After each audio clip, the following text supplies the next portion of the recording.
Apakah kalian memiliki hewan peliharaan di rumah?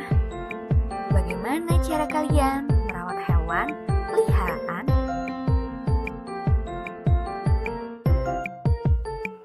Hewan peliharaan yang dirawat dengan baik dapat menjadi sahabat bagi manusia. Tuhan menciptakan hewan agar dapat dimanfaatkan oleh manusia. Ada hewan yang dipelihara untuk digunakan tenaganya.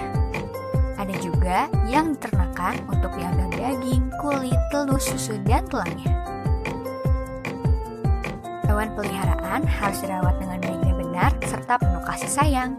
Merawat hewan peliharaan adalah salah satu upaya menjaga dan melestarikan hewan. Jadi kewajiban kita semua untuk menjaga dan melestarikan hewan sebagai ungkapan rasa syukur kita kepada Tuhan.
Nah, bagaimana?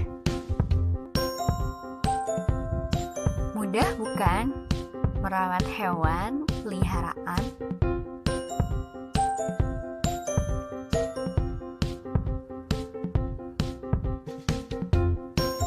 Rawatlah hewan peliharaanmu sebaik mungkin.